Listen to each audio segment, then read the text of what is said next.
12ാം class കഴിഞ്ഞാൽ ഉടനെ എല്ലാവരും പുറത്തേക്ക് പോകാനുള്ള ബെമ്പലാണ്. പുറത്തു പോകുന്നവരെല്ലാം രക്ഷപ്പെടുന്നില്ല കേട്ടോ. പുറത്തു പോകുന്നവരൊക്കെ നമ്മൾ വിചാരിക്കുന്നു എല്ലാം സ്വർഗത്തിലായിരിക്കും.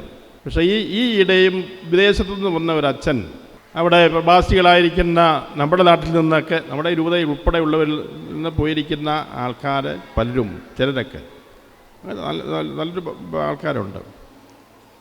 അവിടെ ചെന്നിട്ട് അനുദിന ഭക്ഷണത്തിന് പോലും വിഷമിക്കുന്ന ആൾക്കാർ,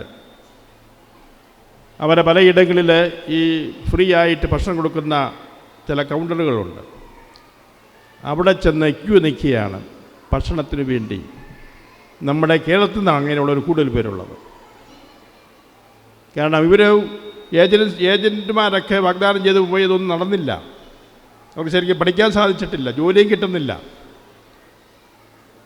അങ്ങനെ വഴിയാധാരമായി കഴിയേണ്ടി വരുന്ന ധാരാളം പേര് വിദേശത്തുണ്ട്, നമ്മുടെ സ്വന്തം മക്കൾ. അതുകൊണ്ട് വിദേശത്തേക്ക് പോകുമ്പോൾ ഒന്ന് ചിന്തിക്കണം, സുരക്ഷിതമായ സ്ഥലത്തേക്കാണോ ഞാൻ പോകുന്നത്? ഈ പറയുന്ന വാഗ്ദാനങ്ങളൊക്കെ അവിടെ പാലിക്കപ്പെടുമോ? ഉറപ്പാക്കിയിട്ട് വേണം പോകുന്നുണ്ടെങ്കിൽ ഉറപ്പാക്കിയിട്ട് വേണം പോകാനായിട്ട്. അല്ലാതെ ഒത്തിരി പേര് വിഷമിക്കുന്നുണ്ട്, അവിടെ ചെന്ന് കഴിഞ്ഞ് വിഷമിക്കുന്നുണ്ട്. ആരും വിദേശത്ത് പോകരുത് ഞാൻ പറയുന്നില്ല, അങ്ങനെ പറയാൻ സാധിക്കത്തില്ല. പക്ഷെ എല്ലാവരും പോകരുത്. ഈ ഇവിടുത്തെ കുടുംബം ഇല്ലാതാകുന്ന രീതിയിൽ അതിനെ ഇല്ലാതാക്കിക്കൊണ്ടുള്ള ഒരു ഉപദേശഭ്രമം ഒരിക്കലും നമുക്ക് നല്ലതല്ല. അല്ല ഞാൻ പറയാതെ കൂടുതൽ മക്കളുണ്ടാകണം. 1-2 പേര് പോയാൽ ഇവിടെ ബാക്കിപ്പെടും. ഇവിടെയും നമുക്ക് ജീവിക്കാൻ സാധിക്കും. ഇവിടെ ജീവിക്കാൻ നമ്മൾ അവസരം കണ്ടെത്തണം, നമ്മൾ അധ്വാനിക്കണം. ഇത് നമ്മുടെയും നാടാണ്, നമ്മുടെ മാതൃരാജ്യമാണ് ഇന്ത്യ.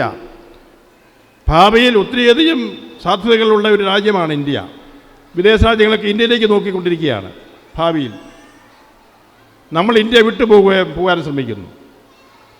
അതുകൊണ്ട് നമ്മുടെ നാട് നമ്മുടേതുകൂടിയാണ്. നമുക്കും ഇവിടെ ജീവിക്കണം, ജീവിച്ച് വിജയിക്കണം. നമുക്ക് സാധിക്കും. അതിന് അധ്വാനശീലം വേണം, പരസ്പര സഹായം വേണം, പരസ്പരം സപ്പോർട്ട് ചെയ്യാൻ സാധിക്കണം. അലസത ആണ് പെട്ടെന്ന് കാര്യം സാധിക്കാൻ, അലസരായിരുന്നു കൊണ്ട് പെട്ടെന്ന് കാര്യം സാധിക്കാൻ വേണ്ടി പോയാൽ കാര്യം നടക്കുകയില്ല. മറ്റു പലരും അത് സാധിക്കുന്നുണ്ട് ഇവിടെ ആയിരുന്നു കൊണ്ട് തന്നെ. അപ്പം ഇങ്ങനെയുള്ള നമ്മുടെ ജീവിതത്തെ സംബന്ധിച്ച് വസ്തുനിഷ്ഠമായിട്ട് വിലയിരുത്തുകൾ നടത്തണം.